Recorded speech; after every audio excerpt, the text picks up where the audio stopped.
Boa noite a todos. Mais uma vez, muito obrigado por estarem presente conosco neste nosso webinar, desta vez sobre carcinoma da próstata oligometastatic. Eu vou agora falar um pouquinho em inglês para apresentar as pessoas. So, it's my pleasure to introduce you to Dr. Tenu Chandrasekhar. He is an assistant professor in the Department of Urology at Thomas Jefferson University Hospital and a member of Sydney Kimmel Cancer Center. He did his medical school at Thomas Jefferson and completed his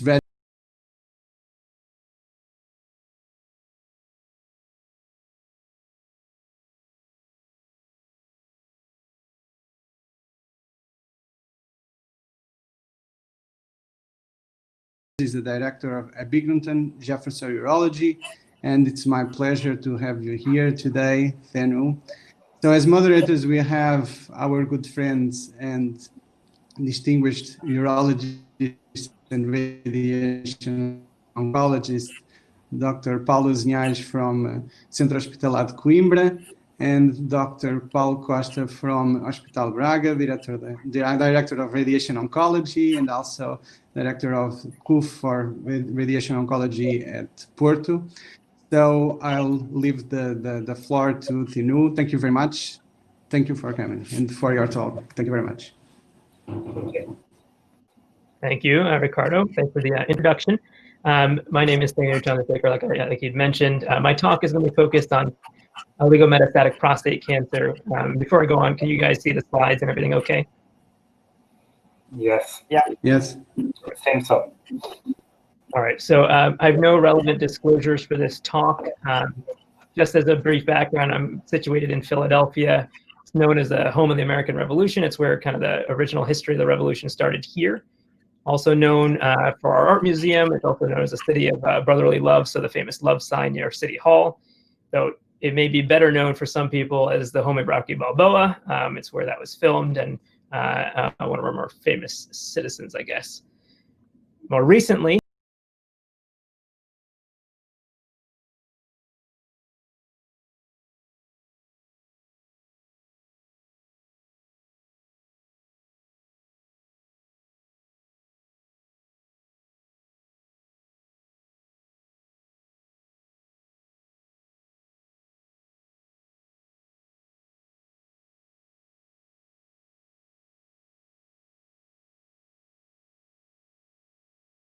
what is oligometastatic prostate cancer?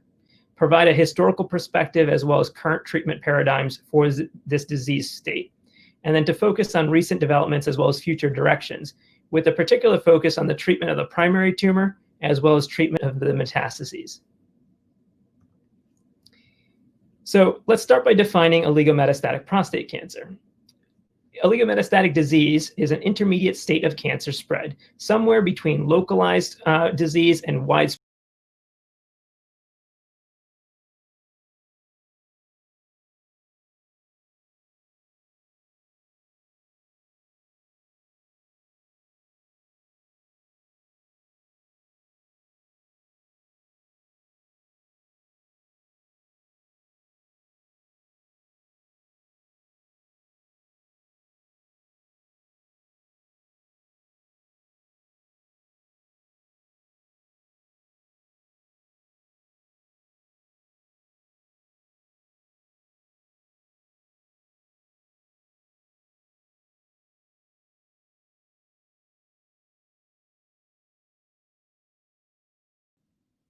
Now, when we talk about the evolution of metastatic disease, we know that metastatic cells can cycle back to the primary tumor or self-seed.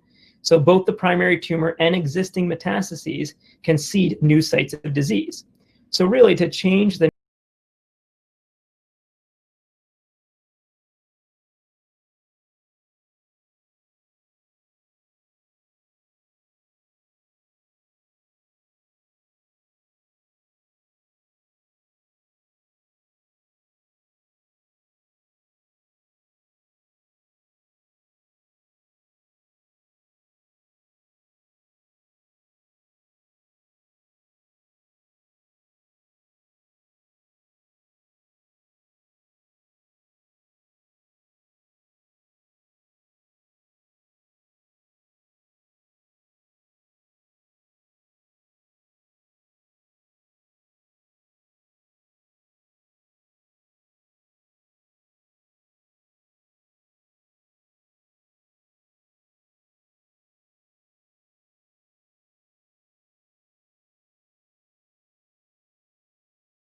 prostate cancer or the oligorecurrent prostate cancer, and the roles of treatment in those situations.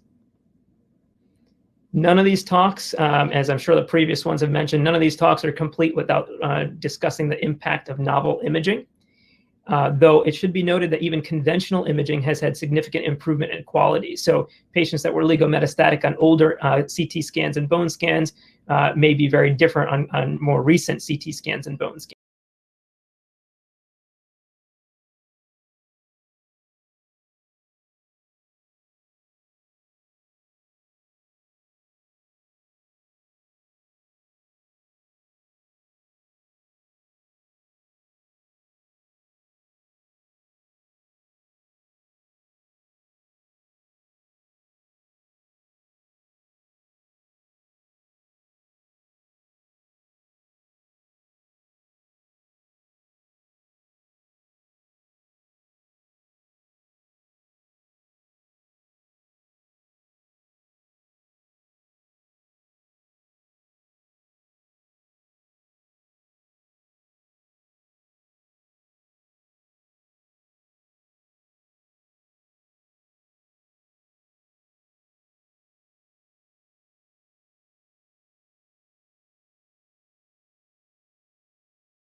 For prostate cancer as of February 2020 includes many more treatment options for men with metastatic disease. It's usually ADT with a combination of an androgen axis targeted therapy such as apalutamide, abiraterone, or enzalutamide, though there is also a role, as we know from Charted, for docetaxel chemotherapy. And there's lots of level 1 positive data to support the use of these systemic therapies in addition to ADT. Charted was the first in 2015 to introduce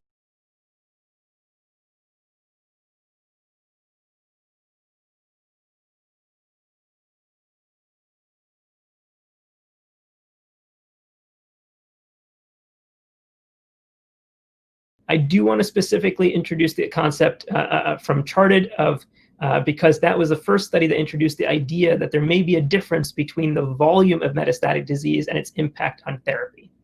In the Charted study in 2015, they did stratify patients based on volume of metastatic disease burden. Patients with high volume disease, or those with visceral metastases, or greater than or equal to 4 bone lesions with at least one of those beyond the vertebral body and the pelvis. Obviously, as we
specifically, delaying widespread metastatic disease while the metastatic burden is low may improve survival if we can appropriately treat all those sites of disease. However, further data, obviously, as we'll see, is needed to confirm that. Whenever we talk about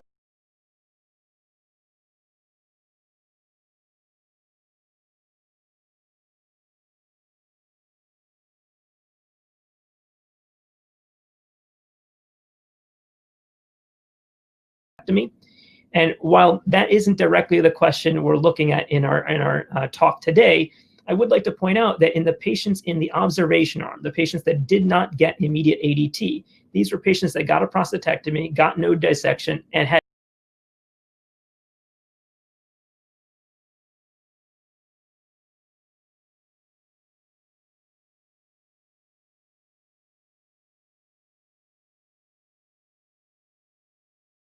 curative options in patients with oligometastatic prostate cancer that didn't get immediate ADT. So what additional work in beyond the Messing study has been done in this disease space? Well, there's a lot of retrospective data to support the use of primary tumor treatment in oligometastatic prostate cancer. But as with all retrospective data, there's always a component of selection bias. And most of the retrospective series specifically looked at the role of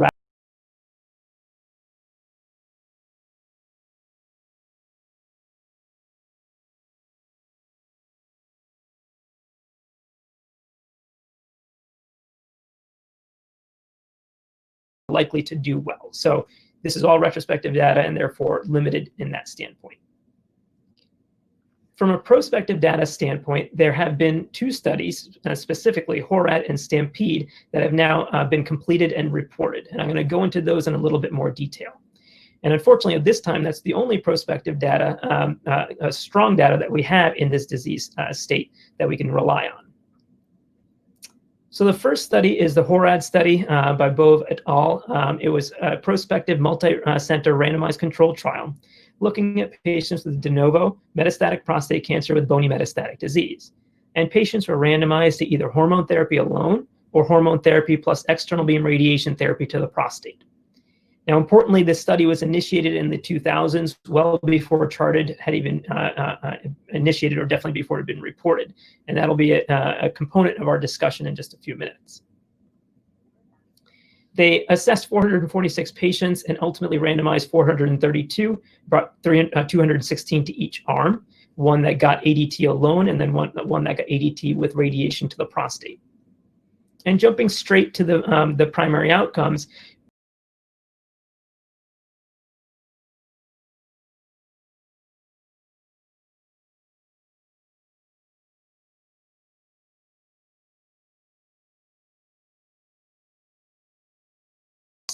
though the effect appeared to be somewhat minimal and occurred much later in the disease course.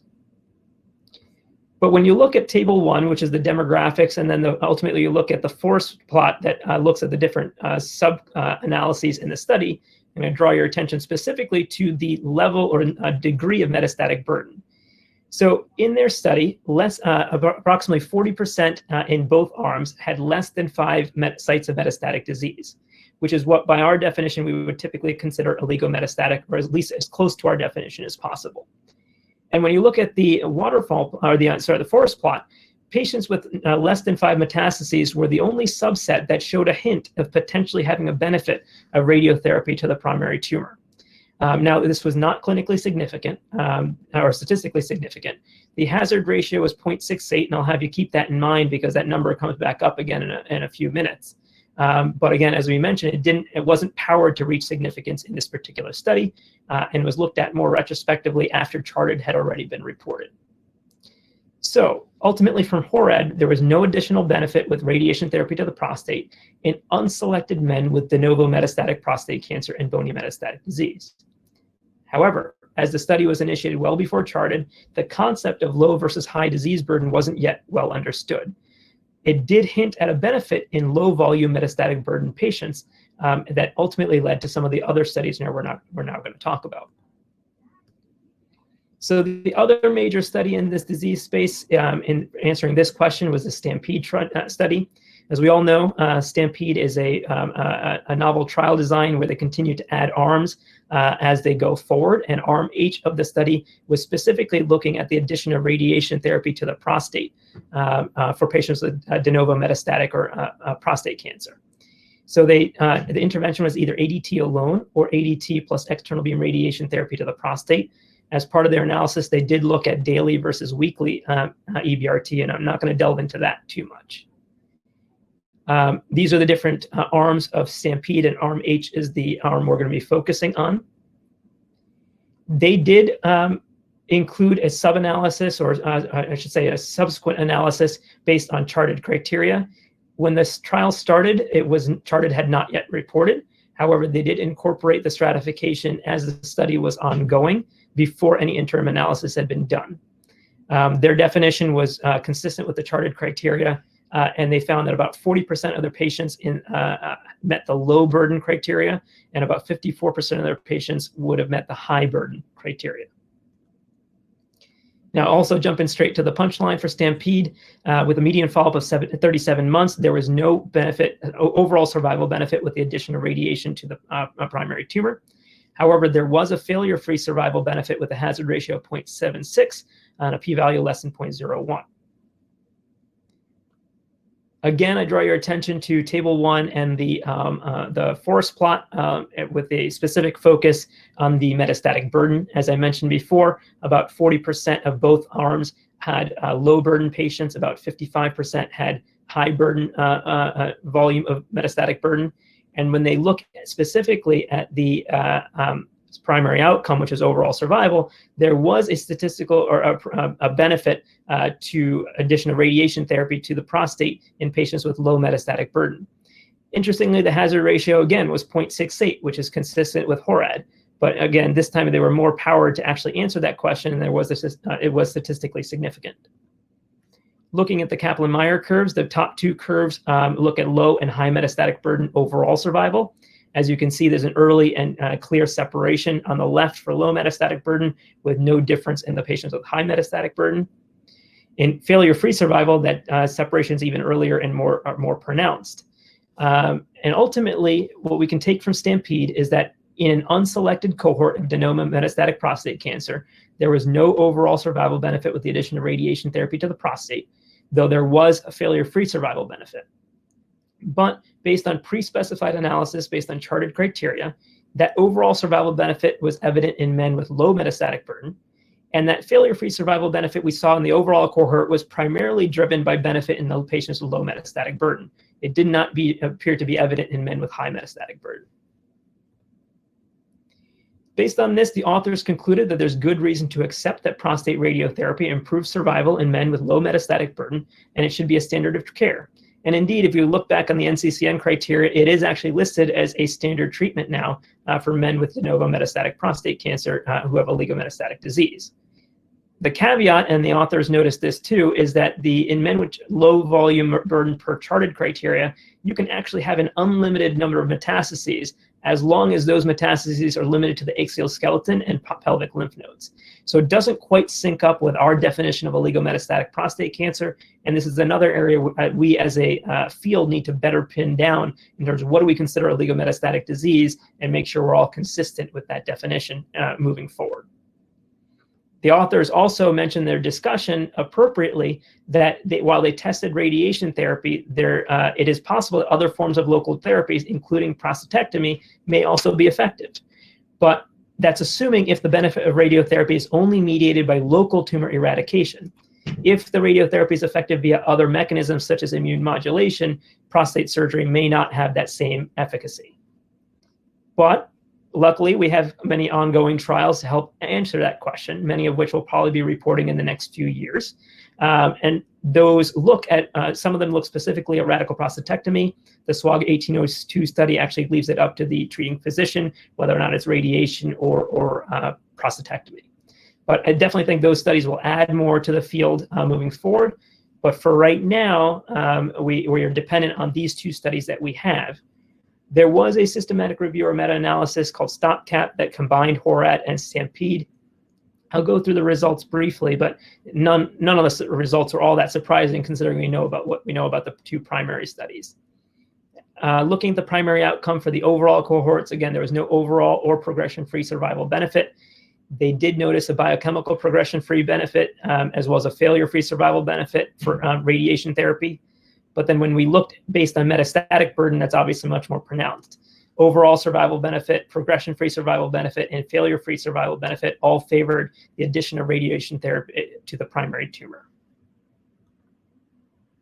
Like I mentioned before, these are some of the ongoing trials to look at the role of primary treatment in the patients with oligometastatic prostate cancer, some of which look at just prostatectomy, some of which look at either prostatectomy or radiation.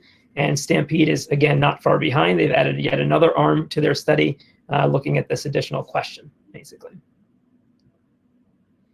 So for de novo oligometastatic prostate cancer, that first cohort we were talking about, we know that there's level 1 data for the use of ADT plus androgen receptor targeted therapy.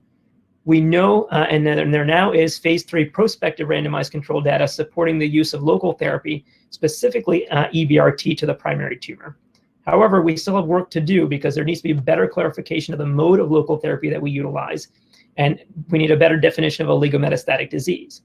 But like I mentioned, there's multiple RCTs going on in this disease space, so stay tuned because our standard of care is likely to change in the upcoming years, basically. So now for the second half of the talk, I'm going to shift gears a little bit and talk more about the treatment of metastatic sites. And I think in this situation, it's more appropriate to talk about patients with oligorrecurrent or metachronous tumors. These are patients who the primary tumor has been treated already, and now they have evidence of local of recurrence.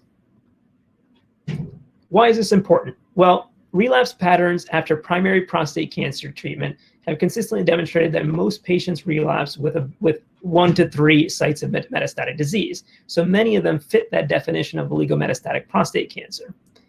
And currently, patients are treated with either with hormone therapy and additional systemic therapy in a palliative fashion, with the understanding that they would likely progress, and potentially this is in many cases, this is not considered a curative therapy. Lastly, we can't forget the fact that ADT itself carries significant toxicity and quality of life implications. So minimizing or delaying ADT initiation can be an added potential benefit if oligometastatic or treatment of the metastatic sites proves to be efficacious. It may also potentially put a pause on disease progression and may actually delay castration resistance in a lot of these patients, but we don't yet have that long-term data to know the impact on the natural history of this disease state. So what data do we have so far? We have tons of retrospective data, as we did with the treatment for the primary tumor. This slide kind of summarizes the data on Saber retrospective data. Overall, there's excellent local control in most of these studies.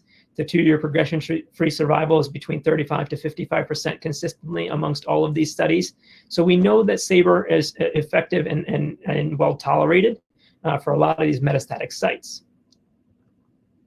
The data for salvage lymphadenectomy, the surgical arm of metastasis-directed therapy, is also wide. There's tons of retrospective series and institutional series looking at the efficacy, safety of salvage lymphadenectomy.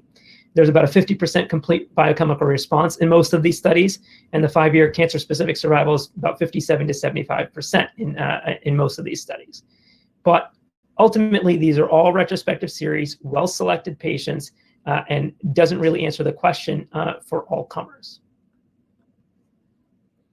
So from a prospective study standpoint, unfortunately, there are no prospective phase 3 randomized controlled trials in this setting yet.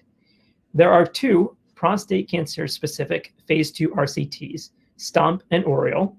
There's 1 multiple histology phase 2 RCT, which was more recently reported, which is the Saber Comet study.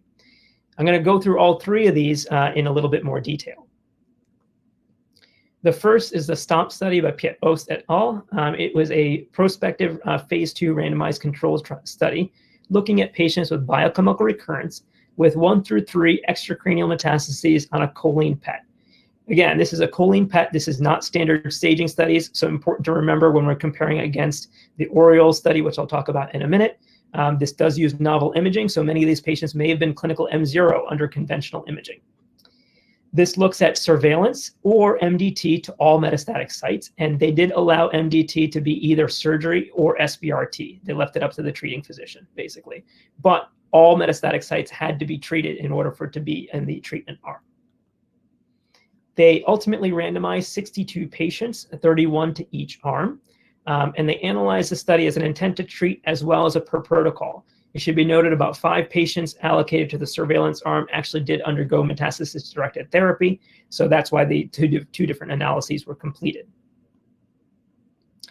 Now, the primary outcome for this study was not overall survival. It was ADT-free survival.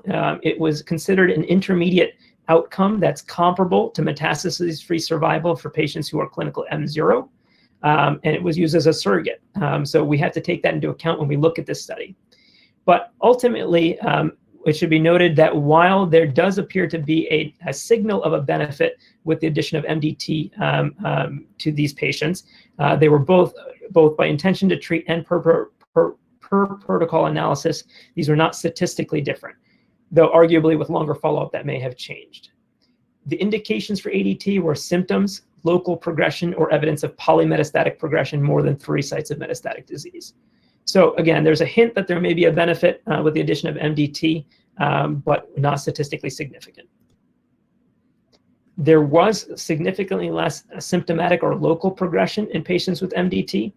They did also notice that repeat MDT was viable. So 11 patients in the study had a second round of metastasis-directed therapy, indicating that you don't lose the ability to do additional treatments for low-volume disease. And it was generally well tolerated. There's only grade 1 toxicity in that group. There was no grade 2 through 5 toxicity. Interestingly, if you look at PSA response at 3 months, which is the waterfall plot on the left, and then best response, 75% of patients with undergoing MDT had a PSA decline. Interestingly, about 35% of patients undergoing surveillance also had a PSA decline, though some of those patients were the 5 that underwent MDT. But there were a few patients who underwent surveillance who had no subsequent treatment who actually also had a PSA decline, indicating we don't always know what's going on with these patients sometimes. But clearly, patients with MDT had a much better PSA decline than those with surveillance. So again, ADT-free survival does not translate to overall survival. They did use it because it's comparable in their mind to metastasis-free survival in the localized prostate cancer population. But ultimately, they did not give any ADT with MDT in this study. And as I mentioned at the very start of this talk, patients in oligometastatic prostate cancer are on that spectrum, right? Somewhere between localized disease and widely metastatic disease. So there may actually be a role for ADT or systemic therapy with localized therapy like MDT, and they didn't really explore or look at that option in this study. Then we have the Oriole study that came out more recently. This was out of Baltimore. It was a prospective phase 2 randomized controls trial, also looking at biochemical recurrent prostate cancer patients, but these patients had 1 to 3 extracranial metastases on a CT and a bone scan or conventional imaging. Patients were randomized to either surveillance or SBRT to all metastatic sites, so this did not include surgery. One other aspect of the study that was interesting is that all patients did get a PSMA PET CT that investigators were blinded to. So investigators didn't know about those sites of disease when they got treatment, and I'll talk about why that's important in just a few slides. So they randomized 54 patients in this study in a 2-to-1 fashion. So 36 patients got treatment, 18 patients underwent surveillance. And looking at the primary endpoint, there was a statistically significant benefit to the addition of Saber from their primary endpoint, which was a composite progression-free survival. When they looked at biochemical progression-free survival, there was also still a statistically significant benefit to the addition of Saber for all metastatic sites. The hazard ratio for both was around 0.3, so a 70% benefit in both outcomes. This slide I thought was interesting because in that when they stratified the patients who underwent treatment to those in which all concurrent PSMA PET CT lesions were included in the Saber field versus patients who were treated with MDT but maybe had some lesions on PSMA PET that weren't included in the treatment field, there's a very significant difference. Patients who had all treated lesions, the progression-free survival was much better than in patients where there was some untreated lesions.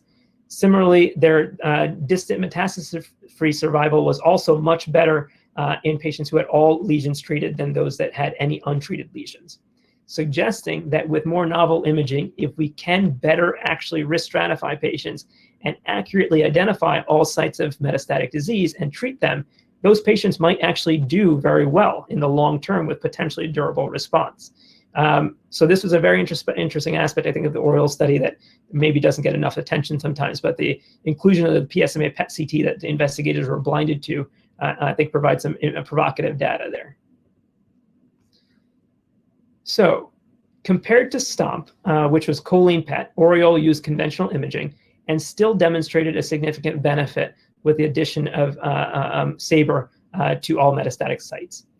Completely treated, and especially those in which the PSMA PET lesions were also completely treated, oligorecurrent prostate cancer, have significantly less disease progression. Again, as a caveat, disease progression doesn't always translate to overall survival, but it is a good interim marker of treatment success. So ultimately, it's unclear if this has an effect on the natural history of the disease, if we're really changing the long-term outcomes, but at least in the short term, it does seem to have an important effect. That brings us to our last talk, which is, study, which is the Saber Comet study that was more recently published. This was a prospective phase 2 randomized control trial looking at a controlled primary malignancy of any histology with 1 through 5 metastatic sites. They did stratify patients based on whether or not they had 1 to 3 or 4 to 5 metastases. And then patients were treated either with standard of care for whatever that disease histology might have been, or Saber to all metastatic sites. Now, ultimately, 99 patients were assigned, 33 to the control arm, 66 to the Saber arm. The caveat to all of this, if you look at table 1, is only 2 out of those 33 patients in the control arm were prostate cancer patients, which is about 6% of that cohort. 14 out of the 66 Saber patients, or 21%, were prostate cancer patients. So clearly an imbalance from their stratification standpoint, from a prostate cancer specific standpoint. Now, Saber was overwhelmingly positive. There was a significant benefit to the addition of Saber to metastatic sites from an overall survival as a progression-free survival for all comers. But that imbalance between the 2 arms when it comes to prostate cancer patients, in my mind, significantly limits how useful this study is in terms of our discussion of prostate cancer. In fact, the authors of this study actually excluded prostate cancer patients as an intended subset analysis because they felt that there's too much of an imbalance between the 2 arms, and that it might skew the data in favor of treatment, basically. Interestingly, 3 out of the 14 Saber prostate patients survived greater than 5 years, which is consistent with natural disease. So unclear, again, if it really affects the long-term natural history of this disease. So in my mind, Saber Comet really doesn't add much to our discussion of metastatic prostate cancer as opposed to STOMP and Oriole. So when we look at recurrent metastatic prostate cancer, again, there's level 1 data showing that the use of ADT plus androgen receptor oral therapy such as enzalutamide, apalutamide, or abiraterone are effective. But when patients go on this, we're basically resigning them to palliative care and essentially lifelong therapy.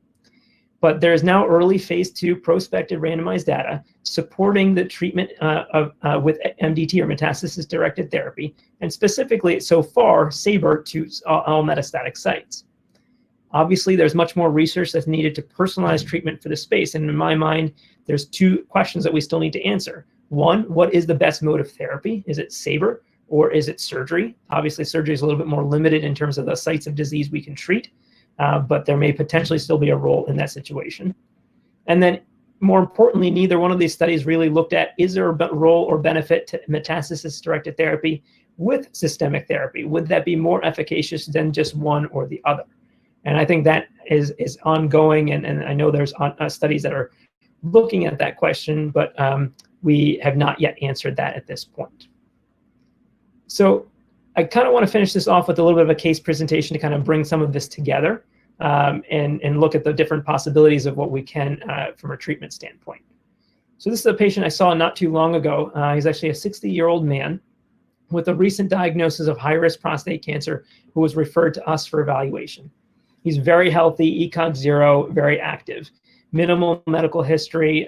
He's adopted, so no real family history that we have to look into. With an outside urologist, he actually had a PSA of 42.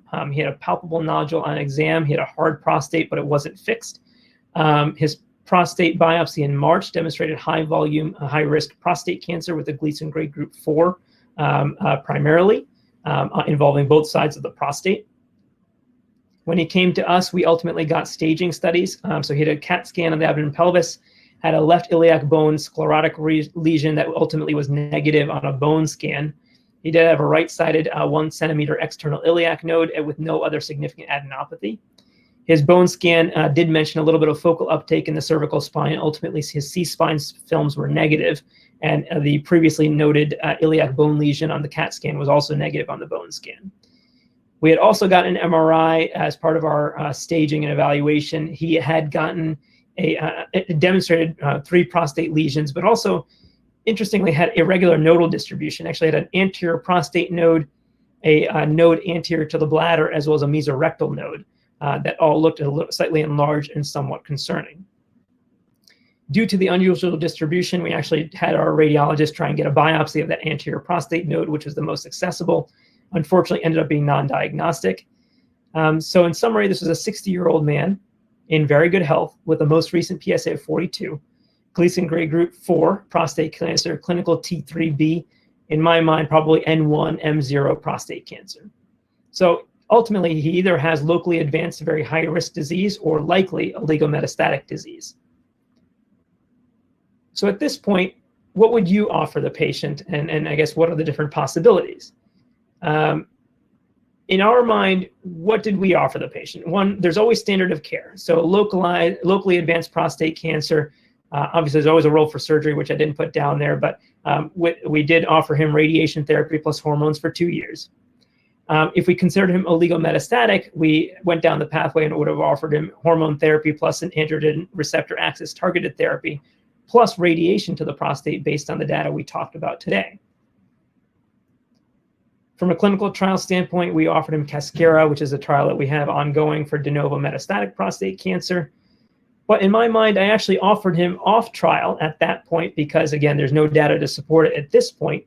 But we did offer him radical prostatectomy with a node dissection, and I did talk to him about me attempting to remove all of those 3 irregular lymph nodes that potentially were within the area of our surgical resection, basically.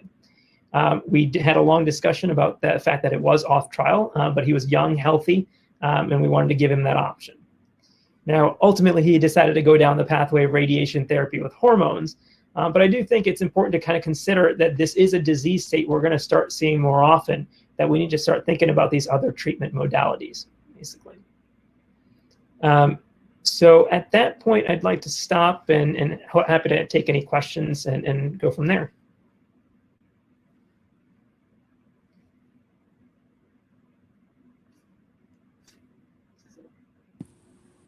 Thank you, Tenu. So I'll leave the discussion with Dr. Paulo Azinhais and Dr. Paulo Costa.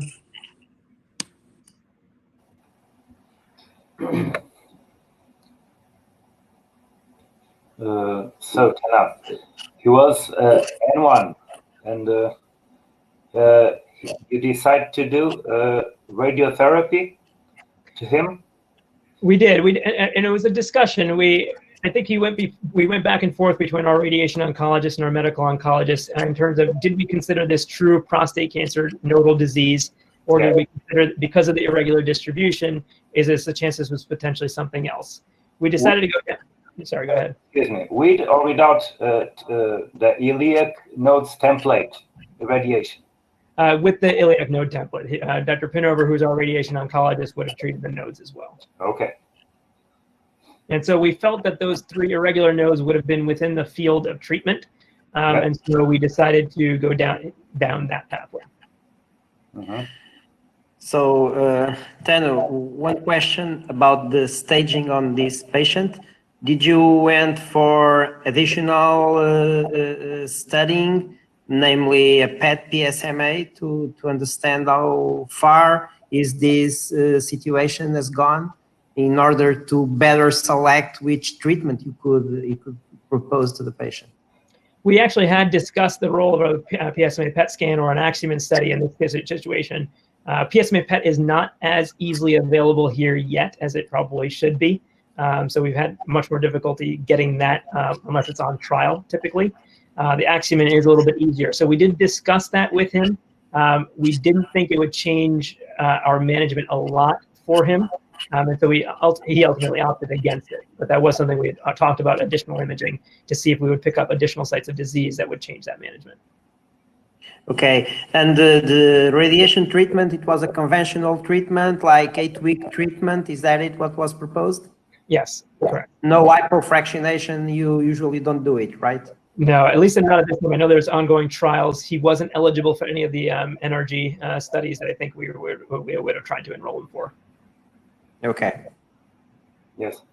And what about whole body MRI? You don't have it also? We haven't traditionally done whole body MRI for the most part. That hasn't generally been part of our practice pattern. And even the MRI he got actually was when we were still early on, potentially even considering surgery, because the CAT scan didn't really suggest any of those other nodes. It was particularly the MRI that picked it up afterwards, and that was almost done as actually a pre-surgical staging MRI, basically. Okay, great. And what about the results of this patient? He's undergoing treatment now. So we just saw him a few weeks ago, so I don't have those results for you.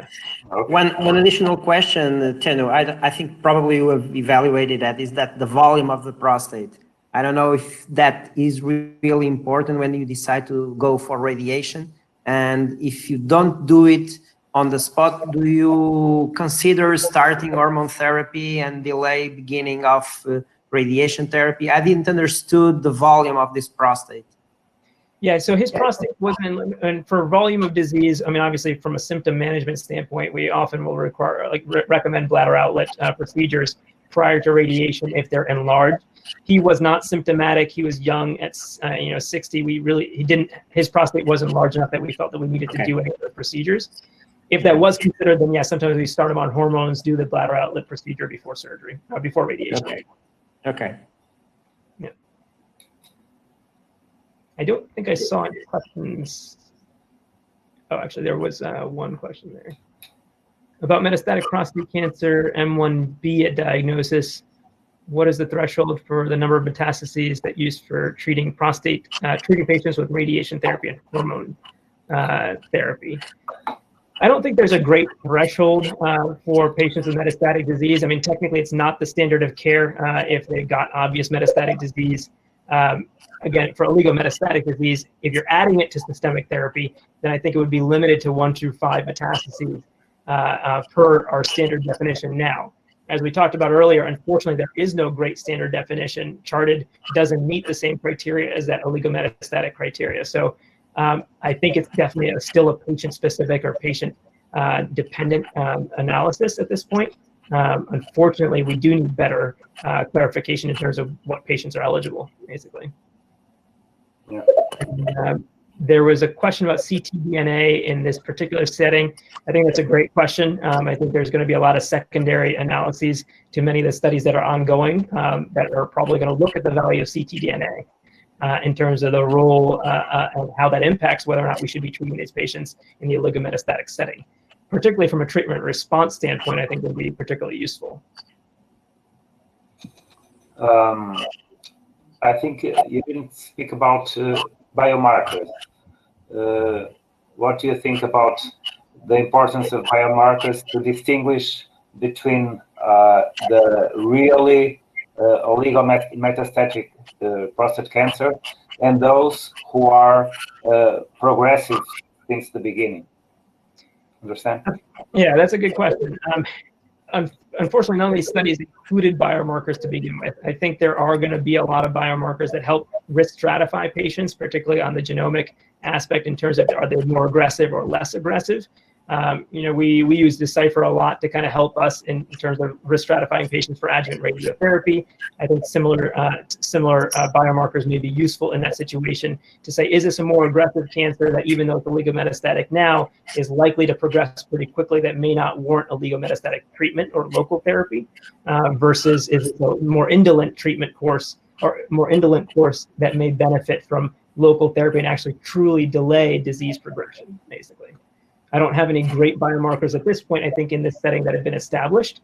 But as I'm sure many of those ongoing studies have secondary analyses that will be incorporating some of those biomarkers. Okay. Okay, there's another question from, I think it's in the chat, Thenu, from Bruno Pereira. Considering surgery or radiation, can you read it? Oh, yeah. Okay. Yeah, that's a good question. So considering surgery and radiation for local treatment of oligometastatic prostate cancer, what's your opinion about the control of pelvic symptoms or disease complications? I think local complications. I think that's a very relevant question, particularly for, I think, treatment of the primary tumor. I think it matters significantly. It kind of alludes to what we talked about earlier about, if you're going to undergo radiation, we typically do a bladder outlet procedure. But in patients with oligometastatic prostate cancer who already have aggressive local disease, a lot of those retrospective series did show, especially with either a TURP or prostatectomy, that there was reduced local symptoms in the long term. So I do think if they already have some symptoms to begin with, if you're kind of forced to choose, I think if there is benefit with surgery, as hopefully these studies might demonstrate, some of that benefit is probably from local treatment and local symptoms, preventing some of the local progression that we might see in untreated patients. So I do think that will play a big role in our choice for local therapy for oligometastatic prostate cancer, likely favoring surgery over radiation for that specific aspect rather than long-term disease-free survival. Okay. I have here a clinical case. Can I share it? Sure. Do I need to stop sharing mine in order to? Oh, there we go. Yeah, there you are. Okay. It should be here. 68-year-old man with an initial PSA of 12.5 and a digital rectal exam with a nodule on the left lobe. And he had a Gleason score 7, 4 plus 3. So he had an initial staging negative, classic one, and he undergone radical prostatectomy with post-operative PSA of under 0.04. But 1 year later, he begins to have rises of his PSA, and he had a reschedule of his restaging, but this time with a PET PSMA that was negative, okay? Mm-hmm. But he did a liquid biopsy that was positive for tumor cells. My two questions for you is, you consider this an M0 patient or an M1 patient? And second, how would you treat him?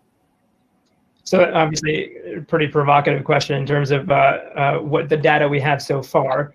Yeah. I mean, based on imaging, he's M0, right? So we don't, the circulating tumor cells suggest that there's disease somewhere, but we don't know where that is. So just based on traditional, I mean, ultimately, how is that different than a PSA, right? Before circulating tumor cells, our PSA was a marker that there was some disease somewhere, but we couldn't always see it.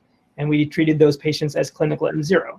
So until we can see those sites of disease, I still think he's clinical M0 in this situation. And in my mind, I would treat him that same way. Now, in our practice, this patient probably would have gotten a Decipher score based on his initial prostatectomy specimen, and based on that would have potentially be a candidate for an earlier adjuvant or now potentially salvage radiotherapy. I still think there's a role in that situation and there's benefit. I don't think there's any sites of disease that you can actively treat from a oligometastatic standpoint that I would recommend otherwise. Yeah, I would like to add that I think at present time you don't have enough data to integrate what is the value of these circulating tumor cells. I think in the future probably we'll have enough data to know what to do to these patients. But at the time being, I think he's a candidate to early adjuvant, so early salvage, because of the rising PSA. But I think that's it. You don't have enough data to further stratify these kind of patients. Yes. Interesting. I was trying to be provocative because in this patient, you don't have macroscopic metastasis. You don't have an evidence of local recurrence. perhaps you have micrometastases circulating in his body. If you do local radiotherapy, you don't get results of treating micrometastases. Okay.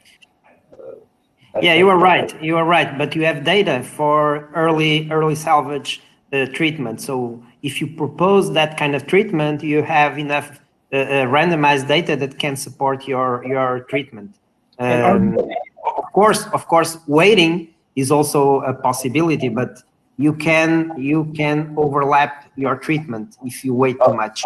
So yes. I think this is a provocative case, and I think there are not enough data to support you. Yes, it is provocative because if you don't have those data, you do radiotherapy because it's beginning to be a biochemical recurrence. Okay, yes. It's straight radiotherapy. But with this information of circulating cells, positive circulating cells, perhaps this patient will relapse to the radiotherapy. Anywhere else. But something to kind of keep in mind, though, is that those circulating tumor cells, arguably, based on the data we have, are likely coming from a source within the radiation field that we would normally be treating in early salvage. So that's something to keep in mind, is that's probably where it's coming from based on the data we have so far. And the other thing, the question is, if you're starting to treat circulating tumor cells with systemic therapy too early, are you then losing the opportunity to do metastasis-directed therapy and avoid systemic therapy down the line? Are you then changing the natural history to the point that metastasis therapy is taken out of the picture? And then, we know that there's potential benefits to avoiding hormone therapy and not doing it too early. So I think it's a provocative question, clearly something that's going to be incorporated into our practice down the line. Based on what we have right now, I would agree, though, that radiation therapy would probably be the next step. Yeah. And we should not forget that, there are different methodology for CTCs, and some of them are non-specific. And because we did a lot of research in CTCs when we were back in Toronto. So, and some of the cells now are not really something that we can say that are tumor cells. It will depend on what we can have. And I think the problem is not using the CTCs, is the methodology to capture and say this is really a CTC from prostate cancer or whatever. So from the beginning, I believe that someone even with localized disease have CTCs. And even after, that's something that's written in some, let's say, molecular biology papers, that patients with tumors or cancer diagnosed, they have circulating tumor cells, all of them, even with localized disease. Doesn't mean that they will see somewhere else. Doesn't mean that they will, at the end of the day, originate metastases. So we don't know that. So that's a different thing. That's a good question, because we need markers to say if you have a localized or systemic disease. We need a more specific and not so sensitive, I believe, what we have to study about the question. But I think it's what we need. It's a biomarker to decide if the patient has systemic disease. But I think at the end of the day, we'll start to do targeted therapy for sure, or more systemic therapy for sure. And we will not operate patients, but that's a different question. So I have two questions, one for Dr. Paulo Costa regarding your experience in SBRT. So when we talk about oligometastatic disease, I'm always afraid of toxicity. So what's your expertise can tell us about the number of the lesions, location of the lesions, and not only for prostate cancer, you can tell us about your experience. I think it's important. And also for Tenu, what your expectations about trombone, and how do you foresee the trial coming in, I believe, 1 or 2 years? And are these patients really candidate for a different treatment? And what do you think? So I can start by saying that we already have pretty good experience. We have a program of Saber going on for 6 years nowadays, and we treat a lot of oligometastatic patients. And I think the experience is quite good. We have a very low level of toxicity, which is actually, I think it's in accordance with what several trials are sending out is that we have no grade 3 or 4 toxicities. We have few patients with grade 1 toxicity if you are talking about pelvic treatments, and it is really very mild. So that's one of the questions that usually makes us a very strong position to propose this kind of treatments, because it is really very low toxicity treatments. If you compare conventional treatment, radiation treatment with a Saber treatment, you don't have only the time issue, you have the toxicity issue also. So I think, yes, this is a paradigm change, because sometimes you think twice if you don't have the possibility to treat patients with Saber. But when you do it with Saber, in fact, toxicity is really very low. So, and you can, we really compared our results with the trials that did the same, which they state it's around 5% or less grade 2 or more toxicity, which is really very low. So it is really a very nice tool that we can integrate in the multidisciplinary treatment of these patients, that's for sure. You know, to add on to that, I think in the treatment of the metastases section, I think surgery is going to lose out. I just don't think it's going to be easy to compete against Saber in that situation, just because there's so many limited sites of metastases where surgery would be beneficial. And oftentimes we're operating in a previously operated area or previously radiated area. So I just don't see us competing very well in the treatment of the metastatic sites. But that takes us to the question that you'd asked earlier about trombone, SWOG, GRAM, all of those studies. In the treatment of the primary, I do think there's probably still going to be a role when those studies report. I do think there's going to be a benefit with treatment of the primary tumor in that situation, particularly in a lot of our younger patients who are then going to have many years of potentially local symptoms, local progression, and potentially developing metastases. So I think that surgery and radiation are probably going to demonstrate benefit in the treatment of the primary tumor. So I do think that's going to be paradigm changing. I don't see as much of a role in surgery and treatment of the metastases probably moving forward. I think if I may add something, I think there's also a question which is not already answered, is really what can the radiation do in a hypofractionation method add like an immunostimulation treatment. Right. So we don't really know exactly which is the input that we make in the disease when you do these hypofractionated treatments.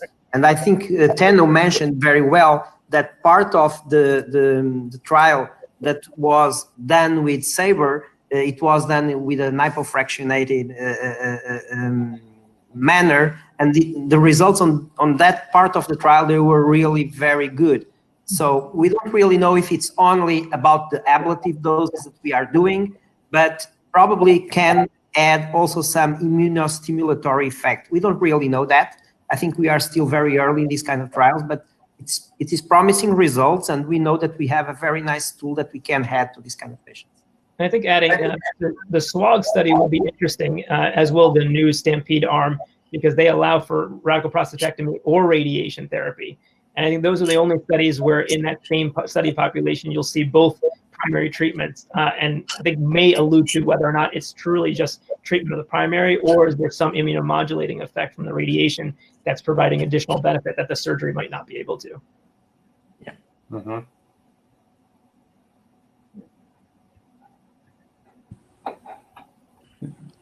Paulo Zinhas? Is there any questions? No, not for now. Yeah, don't see any other ones. Okay, so okay. I think we are over. It's like 20. Do you have any comment, Tenno? No, I think that was it. Okay, so thank you very much. Thank you for attending this meeting again. We will join together again on the 16th December. And I hope to see all of you with questions and doubts about the subject. Thank you very much, Tenno. Thank you very much, Paulo Costa. Thank you very much, Paulo Zinhas. I think it was a wonderful night. And I hope Philadelphia will keep the flag high. And in general, we celebrate all of us together all over the world with you, Tenno. Because 4 years ago, you were too sad. and we Yeah. were together at that time. Yeah. Thank you very much. Have a good night. Bye. All of you. Thank you Bye. very Thank much. you. Thank you Bye. very much. Take care. Thank you. Bye-bye. Thank you. Bye.